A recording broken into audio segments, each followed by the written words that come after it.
guys, and welcome back to my channel. This is Maria once again coming at you with some crochet basics. Today I'm going to teach you how to do a slip knot and a foundation chain, which is how you start all of your crochet projects. So let's get to that. Alright, so what I have here is I have some of my favorite Lion Brand Hometown, which is a super bulky size 6. It does call for 9mm N crochet hook, or if you're knitting, which if you're knitting, you're going to use a 9mm size 13 knitting needles. And because it's such a big yarn, I hope that it really shows what I'm doing really well, which is what I wanted to do. Now I have both here, a gold color and a fuchsia. This one is called Baton Rouge Fuchsia, and is called Las Vegas Gold. And I'm going to do it in both so that I can show you guys how this is done. Now, how I like to start my skeins of yarn or balls of yarns or cakes is always from the middle out. And the way that I can get at that is by basically sticking both my fingers here, and you can kind of like reach in there and you will pull out the middle, and it will, you might get a nice big wad out, and you'll get something like this out. Now you can unravel this, and it is always good to kind of keep the outside together as much as possible. So what I like to do is I kind of like to wrap it up a little bit here so that it stays together as much as possible, and then I just kind of like, slip a couple of rounds underneath so that it kind of stays, because you definitely want to work from the inside out of your skeins. It is the best way. It does take a little bit of time sometimes to get at the yarn that you need, but you will, it just ends up being better than having to untwist the ball of yarn. When you first start with your skein, and I'll do this in both these versions, and I like to keep the patterns also. Just remember that in some instances they do come with patterns. Okay, so some of the labels might actually have a pattern on the inside.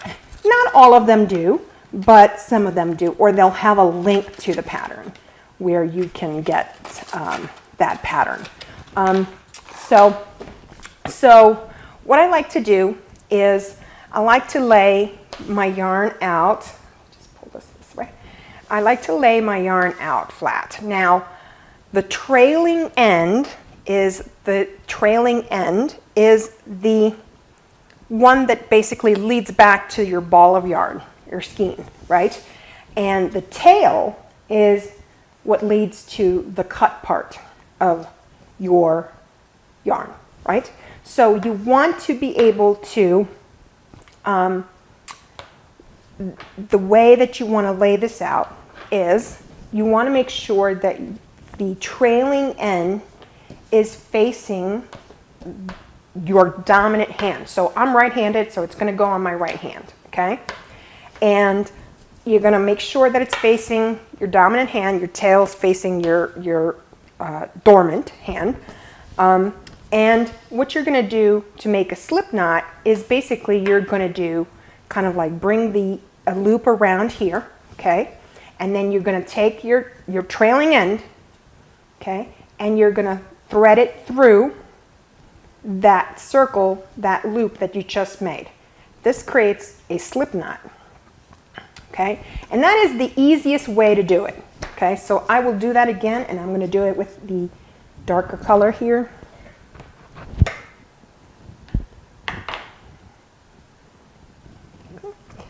And so again, your trailing yarn is facing your dominant hand, your tail is facing your dormant hand.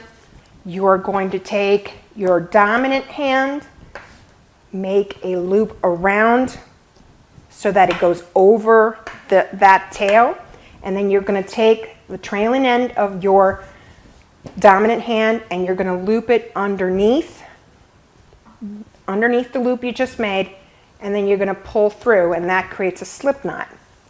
Now your slip knot is very basic. You should always have a nice tail end. You don't have to have it this long, but you should have a nice tail end. And that is your basic of how you start everything. Now there are various different ways of doing this. So I'm going to show you a few more advanced ways. One of them is to wrap your yarn around your two fingers. You're going to make like a little toy gun out of your fingers.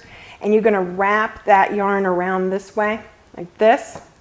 And what you're going to do is you're going to then pull this back over this side, and then you're going to do that one more time and pull it over, and then you're going to let it go, and here's your slip knot. Okay? So for those of you that didn't miss that, I'm going to go real slow here. So you're going to make a toy gun. You're going to hold your tail in these two fingers. You're going to wrap it around. You're going to pull your back thread over the front thread, and then you're going to pull that one more time. Back thread over the front, right? You're going to, over your index finger here, you're going to pull all your fingers out, and now you have a slip knot. And that's how you get started with your slip knot. Another way, I'll show you that again. Okay, another way of doing it. So now I've gone over the loop. This is what I called loop and swoop. Loop and swoop. So we're just going to take it under and we're going to pull that through, right? So now we've got a slip knot, right? And it's called a slip knot because you can, you know, slip it tighter, looser, etc., right? Okay, so that's your loop and swoop. Okay, your toy gun is this way. Wrap it twice. Take the front to the take the back to the front, and take the back to the front again.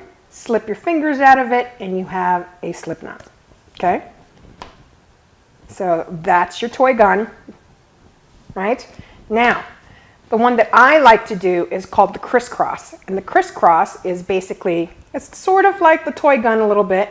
Like this, but what you do is you want to take your thread, you're going to hold it with your thumb and your index finger, and then what you're going to do is you're going to go around your two fingers, and then you're going to make it crisscross on the top of your hand here. Now with your hook, you're going to take your hook, you're going to slip it right in between this one, okay, like this. And then you're going to grab the back thread and pull it through, and then just let it go. And it's immediately on your hook as well.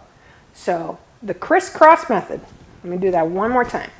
You're going to hold it like this, okay? You're going to crisscross around the top. You're going to take your needle, your crochet hook, and you're going to hook that around and let it go. And now you have your slip knot. Okay, so 3 different ways. Loop and swoop. One more time. Loop and swoop. Loop and swoop underneath and pull. That's your slip knot. Okay. Toy gun. Around. Back to front, and you've got a slip knot. Okay. There you go. And crisscross. Crisscross this way. Make a cross. Go underneath that. Pull and pull with your hook. Okay? Those are the 3 basic ways of creating your slip knot. I'm going to show you now with the gold as well. Okay, so here's with the gold. Loop and swoop. Make a loop and swoop it under. Right? Pull through, and you have a slip knot that you can then adjust as you need. Okay, this is going to leave a little bit of a longer tail, but that's okay. Sometimes we need those long tails. Okay, so that's loop and swoop. Toy gun this way, around, back to front, let go of your fingers and pull through. Okay, there you go. And crisscross. Hold your yarn this way, okay, with your thumb. You're going to secure it. You're going to make an X, a little crisscross. You're going to take your hook and you're going to hook it under like this and pull. Okay. All right, so now we have our slip knot. Now, in order to start pretty much any crochet project, you're going to need a foundation chain. And your foundation chain is quite easy. So I'm going to go ahead and get started. So we're going to start with a slip knot. Okay, so I'm going to go ahead and start with a crisscross slip knot. Okay, and now I'm going to adjust that to however I need it. Okay, and I'm going to stick that hook right back in. Now, because I'm right-handed, the tail end, now it switches. The tail end, okay, is going to be towards your dominant hand, and your trailing yarn is going to come off of your dormant hand. How you hold your yarn is really a personal preference. Some people will hold their yarn like this, where it's, you know, you're holding that slip knot at the knot with your ring finger and your thumb, and then you're threading through this way and moving this way. Some people actually go like this, which is kind of weird for me, but they will go like this and work this way, where they have, you know, the knot is kind of held with the index finger and the thumb, and they will kind of work this way. Okay. But me personally, I actually keep it very, very simple. So, so you're going to go this way, wrap it around, okay, and you're going to have that this way. It's going to trail down in your hand, and you're going to work this way. Now, now that is my preferred way. There's a lot of people that actually wrap it around their pinkies to have a little bit more tension.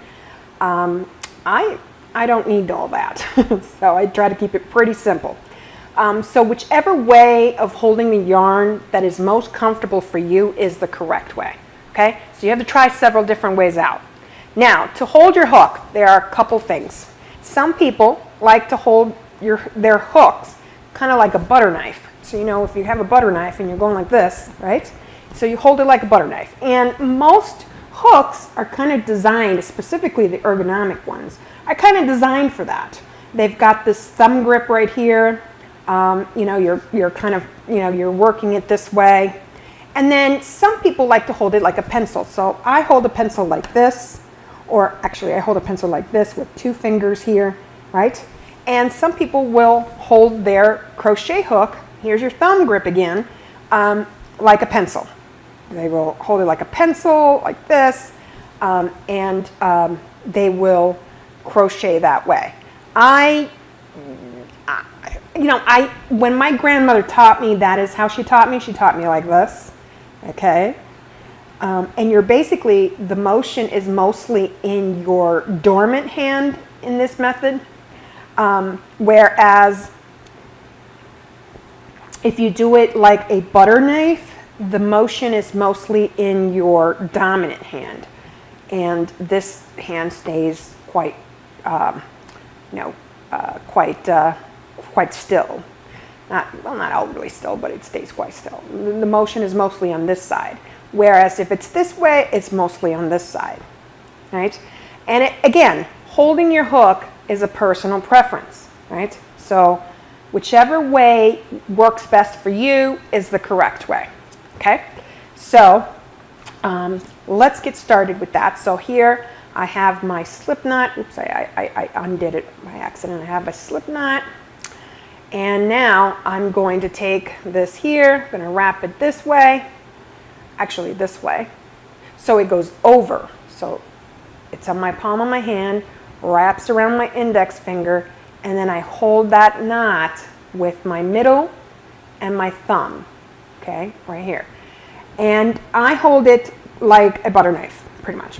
And so the first thing that you want to understand is the motion of what you're trying to accomplish with this hook. So what you are trying to do is how you start it is basically you are starting it this way, where you are going to be wrapping underneath the yarn, okay, twisting your hook around to hook it on there, right? That's the essence of a hook. So you're hooking that on there, and then you're pulling it through the loop, okay?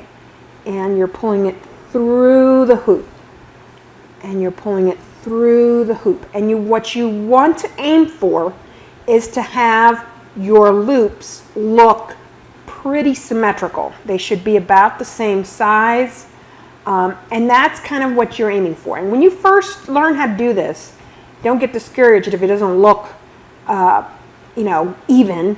Just keep practicing. And this is really the first part of a foundation chain. This is what is needed in order to start most, if not all, of your crochet projects. And as you can see, these are they look like V's, right? They look like little hearts and V's kind of edging down. And as we work through, and if you look at the back, right, there's like these little humps in the back of it, okay? So that's what your foundation chain needs to look like. So you're going to, chain whatever your pattern or your instructor or the tutorial is calling for. So if it's chain 10, you're going to chain count and chain 10. If it's, 100, you're going to count to 100. And if I may be so bold as to say, and I don't have one with me, you want to use a stitch marker if you're going to go up into like the hundreds or, really like high amounts. And then every, 20 stitches, put a stitch marker in there so that this is 20, this is 40, this is 60, etc., etc. So if your pattern, your tutorial, your instructor is calling you to make 150 stitches for 140 stitches, you might want to space them out appropriately. So like if you count to 100, then if it's going to be 800, you're going to need 800 chains. Well, you're going to need, to count that appropriately. So maybe you would put a stitch every 100, right? So that way it'll save you having to like lose your place and having to go all the way back. So use your stitch markers for that quite a bit. So this is your foundation chain. These are your stitches. Each one of these V's is a stitch. Okay, so, and let me demonstrate that now in the gold. Okay, now again, I'm going to use my crisscross, which is probably my favorite. Okay, I'm going to hold that, but the yarn's going to trail this way, across these 3 fingers, around my index. That loop is going to sit in between my middle finger and my thumb, so that knot, I'm holding it at the knot. Right, I'm sticking my hook into that slip knot, right? And now I'm going to, yarn over, okay? And now I'm going to hook that yarn through and pull it through that loop. There's my first stitch. Here's my second, and I'm just going to practice that motion. And as you can see, as I go through, so like I will do, maybe 3 or 4, right? And then I will move my middle and thumb up, okay, to give it more leverage, right? So I will do a couple of stitches, and then I move it up. And as you can see, it just keeps on going. Now you want to practice that you are creating these stitches pretty evenly. And that's your homework. You're going to make sure you're practicing how to create your slip knots in the most comfortable way that you can, how to hold your yarn, comfortable way for you, however that may be. So, practice doing it several different ways. And I urge you that that's going to be what's going to develop your skills, is if you try different ways of doing things and you find one that's most comfortable for you, okay? So I hope you enjoyed this tutorial. Please do come back when we start talking about the different types of stitches. We're going to start with single, double, and triple crochet stitches or treble crochet stitches. And then I'm going to move into actual different types of stitches and how to make it all come together, okay? So there you have it. I hope you enjoyed this tutorial. I hope you're getting started on your way to crocheting some beautiful things. And if you have any questions, any comments, any suggestions for me, please leave them down below and I will do my best to answer them. And the next video will be on single crochet and double crochet. Thanks again and have a good day.